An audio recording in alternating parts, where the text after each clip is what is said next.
Social media is nothing but a gossip gone global. कि अगर आपकी प्रॉब्लम मेरा बिजनेस है तो मैं कभी नहीं चाहूंगा कि आपकी प्रॉब्लम खत्म हो जाए। अगर किसी देश की इकोनॉमी वेपन्स पे डिपेंडेंट हो तो क्या वो कंट्री, क्या वो स्टेट ये चाहेगा कि पूरी दुनिया पीसफुल तरीके से रहे? हर कोई ओपिनियन दे रहा है, हर कोई एडवाइस दे रहा है, कभी कोई यूपीएससी का टीचर जो रील्स बनाते हैं और कभी कोई इन्फ्लुएंसर। लेकिन इन सभी चीजों में जो एक चीज मिसिंग है वो है क्लैरिटी। हरे कृष्ण दोस्तों, आप सभी का स्वागत है बियॉन्ड द बाइंडिंग्स के इस नए एपिसोड में।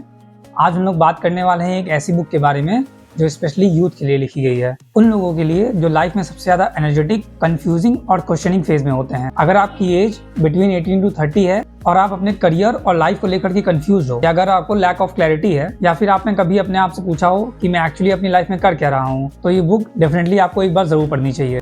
आज हम रिव्यू कर रहे हैं सदगुरु जी की बुक यूथ एंड ट्रूथ। सबसे पहले हम लोग बात करते हैं इस बुक के टाइटल के बारे में।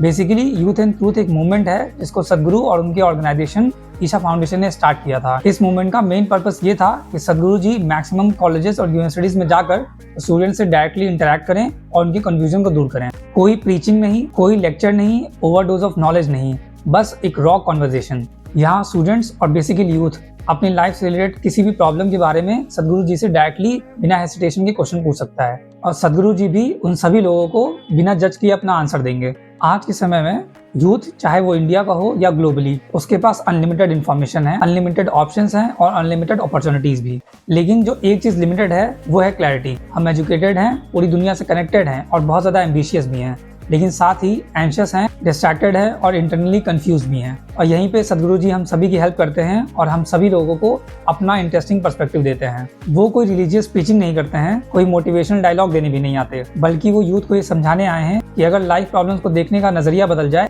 तो प्रॉब्लम्स का नेचर भी चेंज हो जाता है। ये बुक बेसिकली एक ब्रिज है एंशिएंट योगिक विजडम और मॉडर्न यूथ के स्ट्रगल्स के बीच, एम्बिशन और इनर बैलेंस के बीच, क्वेश्चंस और क्लैरिटी के बीच।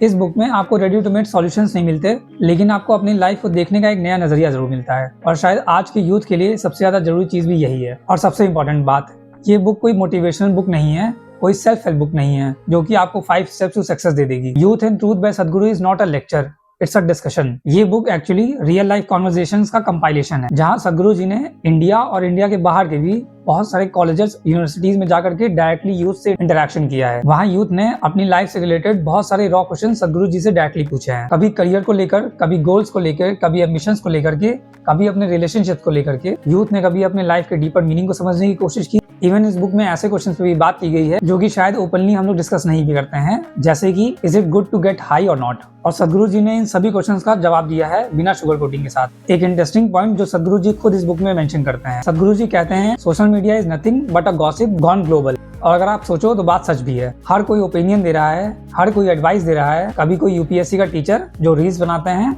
और कभी कोई इन्फ्लुएंसर। लेकिन इन सभी चीजों में जो एक चीज मिसिंग है वो है क्लैरिटी। इस बुक का पर्पस एडवाइस देना बिल्कुल भी नहीं है। इस बुक का पर्पस है कंफ्यूजन तोड़ना और आपकी लाइफ में क्लैरिटी लाना। इस बुक का सबसे ज्यादा पावरफुल टेक अवे जो मेरे लिए था वो था कॉन्फिडेंस वर्सेस क्लैरिटी। और इस बात को समझने के लिए सदगुरु जी एक बहुत सिंपल एग्जाम्पल देते हैं। मान लो एक बहुत बड़ा सा हॉल है जिसमें कुछ लोग बैठे हुए हैं, कुछ सामान पड़ा हुआ है, कुछ कुर्सियां हैं, और उस हॉल में बिल्कुल अंधेरा कर दिया जाता है और आपसे कहा जाता है कि आपको एक एंड पॉइंट से दूसरे एंड पॉइंट तक इसी हॉल के थ्रू जाना है। और मैं आपसे कहूं कि बस कॉन्फिडेंट रहो और आप इस हॉल को एक एंड पॉइंट से दूसरे एंड पॉइंट तक पार कर दो, तो क्या सिर्फ कॉन्फिडेंस के बेसिस पे आप इस पूरे हॉल को क्रॉस कर पाओगे? हो सकता है 100 में से एक बार आप अपने लक की वजह से इस पूरे हॉल को क्रॉस कर जाओ, लेकिन क्या वो सक्सेस है? बिल्कुल नहीं, वो सिर्फ एक फ्लूक है, एक तुक्का है। लेकिन अगर वहीं उस हॉल में लाइट ऑन हो जाए तो आपको कॉन्फिडेंस की जरूरत ही नहीं पड़ेगी, आप नेचुरली उस पूरे हॉल को क्रॉस कर जाओगे, क्योंकि अब आपको क्लैरिटी है। और यही चीज लाइफ में भी होती है। पब्लिक स्पीकिंग का ही एग्जांपल ले लो। लोग कहते हैं कि जब वो स्टेज पे जाते हैं तो वो अपना कॉन्फिडेंस खो देते हैं और वो कॉन्फिडेंस ना होने की वजह से स्टेज पर अपनी बात को सही तरीके से लोगों के सामने नहीं रख पाते। लेकिन असल में प्रॉब्लम कॉन्फिडेंस की नहीं होती, प्रॉब्लम होती है क्लैरिटी की। अगर आपको ये क्लियर है कि आपको क्या आइडिया अपने ऑडियंस तक पहुंचाना है, जैसे कि इस वीडियो की ही बात कर लें, अगर मुझे अपना आइडिया क्लियर है कि मुझे आप लोगों तक क्या पहुंचाना है, तो मैं बिना कॉन्फिडेंस के भी सिर्फ और सिर्फ क्लैरिटी के बेसिस पे, मेरे पास जो भी वोकैबुलरी है उन्हीं के बेसिस पे मैं आपको अपना आइडिया पूरी तरीके से समझा पाऊंगा। सो बेसिकली अगर आपको अपना कोर आइडिया पता है और आपके दिमाग में वो क्रिस्टल क्लियर है, तो डेफिनेटली आप अपना आइडिया किसी भी स्टेज पर पब्लिक स्पीकिंग के दौरान लोगों तक पहुंचा सकते हो। अगर आपको अपनी कैपेबिलिटी के अकॉर्डिंग, अपने स्टाइल में, अपने वर्ड्स में आपका मैसेज क्लियर है, तो आप वही मैसेज, वही आइडिया दूसरे लोगों तक पहुंचा दोगे। और इसी के साथ आपको कॉन्फिडेंस ऑटोमेटिकली आ जाएगा। इस बुक को पढ़ने के बाद आपको हाई मोटिवेशन नहीं मिलेगा, आपको जो एक चीज मिलेगी जो कि सबसे ज्यादा इंपॉर्टेंट है वो है क्लैरिटी। और एक इंपॉर्टेंट बात जो मुझे इस बुक में बहुत ज्यादा स्ट्रांग लगी, ये बुक सिर्फ पर्सनल लाइफ इश्यूज तक लिमिटेड नहीं है, सिर्फ करियर, रिलेशनशिप और कंफ्यूजन तक नहीं रुकती। यूथ एंड ट्रूथ बुक में जियोपॉलिटिक्स पर भी डिस्कशन किया गया है, ग्लोबल इश्यूज, सोसाइटी के इश्यूज पर भी बात की गई है। जैसे कि मैं आपको इसी बुक से एक इंसिडेंट शेयर करता हूँ। एक इंटरेक्शन में जो कि सदगुरु जी का इंडिया से बाहर एक पर्टिकुलर कंट्री में हुआ था, वहाँ पे एक स्टूडेंट सदगुरु जी के सामने उठकर एक सवाल करता है। वो पूछता है कि इस पूरी दुनिया में कुछ ऐसे कंट्रीज हैं जहाँ पे टेररिज्म अपने पीक पे है, वहाँ पे लोगों की ह्यूमन राइट्स तक छीने जा रहे हैं, तो सदगुरु जी उसका सॉल्यूशन क्या देखते हैं। अब नॉर्मली हम ऐसे क्वेश्चंस का आंसर क्या एक्सपेक्ट करते हैं, एक डिप्लोमेटिक आंसर, एक safe answer, politically correct answer. लेकिन सदगुरु जी का स्टाइल बहुत ही ज्यादा डिफरेंट है। वो ब्लंटली जवाब देते हैं। वो कहते हैं इस पूरी दुनिया में सिर्फ 8 कंपनीज हैं जो उन बुलेट्स को बना रही है या उन आर्म्स एंड एम्यूनिशन को बना रही है जो उन पर्टिकुलर कंट्रीज में वो टेररिस्ट यूज कर रहे हैं। उनमें से 6 कंपनीज आपके देश में है, उस स्टूडेंट के देश में है, जहाँ पे बैठ के वो सब बातें डिस्कस कर रहे हैं। तो अगर आपका देश उन टेररिस्ट तक सिर्फ और सिर्फ सप्लाई चेन बंद कर दे तो विद इन 6 मंथ उन सारे टेररिस्ट के पास उनके गन्स, उनके बुलेट सारे खत्म हो जाएंगे और 6 महीने बाद वहाँ की जो लोकल पॉपुलेशन है उनको पता है कि उन टेररिस्ट के साथ उन्हें क्या करना चाहिए। सो बेसिकली सदगुरु जी उस स्टूडेंट के थ्रू उस पूरे देश को एक मिरर दिखा देते हैं कि कैसे कुछ कंट्रीज जो अपने आप को सो कॉल्ड ह्यूमैनिटेरियंस बताती हैं वो ही रिस्पॉन्सिबल हैं इस पूरी दुनिया के टेररिज्म के लिए, लेकिन वहीं दूसरी तरफ ये दिखाती हैं कि वो सबसे ज्यादा ह्यूमैनिटेरियन कंट्रीज हैं या स्टेट्स हैं। आई होप आप समझ गए होंगे कि यहाँ पे सदगुरु जी किस कंट्री के बारे में बात कर रहे हैं, और अगर आपको उस कंट्री का नाम जानना है तो आप ये बुक जरूर पढ़िए। और यहीं पे एक बहुत ज़्यादा डीप लाइन आती है कि अगर आपकी प्रॉब्लम मेरा बिजनेस है तो मैं कभी नहीं चाहूँगा कि आपकी प्रॉब्लम खत्म हो जाए। अब उसी क्वेश्चन को आप यहाँ पे कनेक्ट कर सकते हो कि अगर आपका बिजनेस किसी के कॉन्फ्लिक्ट की वजह से चल रहा हो, अगर किसी देश की इकोनॉमी वेपन्स पे डिपेंडेंट हो, तो क्या वो कंट्री, क्या वो स्टेट ये चाहेगा कि पूरी दुनिया पीसफुल तरीके से रहे। कुछ ऐसे ही अनकंफर्टेबल क्वेश्चंस पर भी सदगुरु जी ने इस बुक में बात की है। इस बुक की एक सबसे बड़ी स्ट्रेंथ ये है कि ये बुक यूथ को सिर्फ और सिर्फ पर्सनल ग्रोथ तक लिमिट नहीं करता है, ये बुक उनको ग्लोबल रिस्पॉन्सिबिलिटी का भी एक एंगल देता है।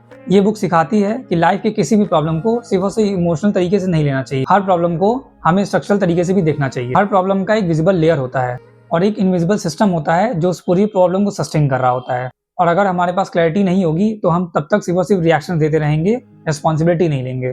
यही रीजन है कि यूथ एंड ट्रूथ सिर्फ और सिर्फ एक मोटिवेशनल या स्पिरिचुअल कन्वर्सेशन नहीं है, ये आपको एक थिंकिंग फ्रेमवर्क देता है। और ऑनेस्टली आज के यूथ को फ्रेमवर्क की जरूरत है, सिर्फ स्लोगन्स की नहीं।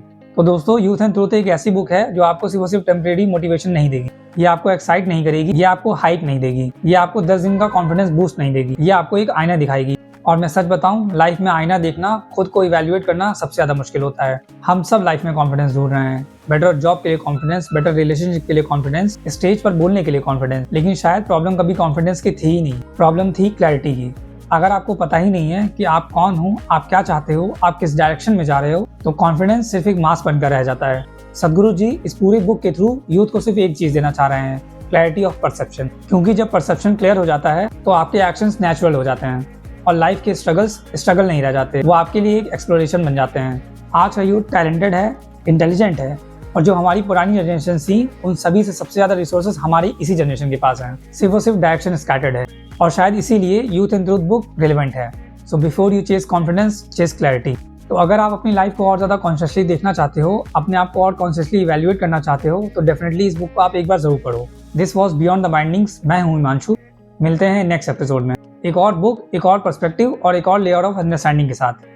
Until then, keep reading, keep questioning, and more significantly, keep seeking truth. And most important, like, share and comment on this video and kindly subscribe to this channel.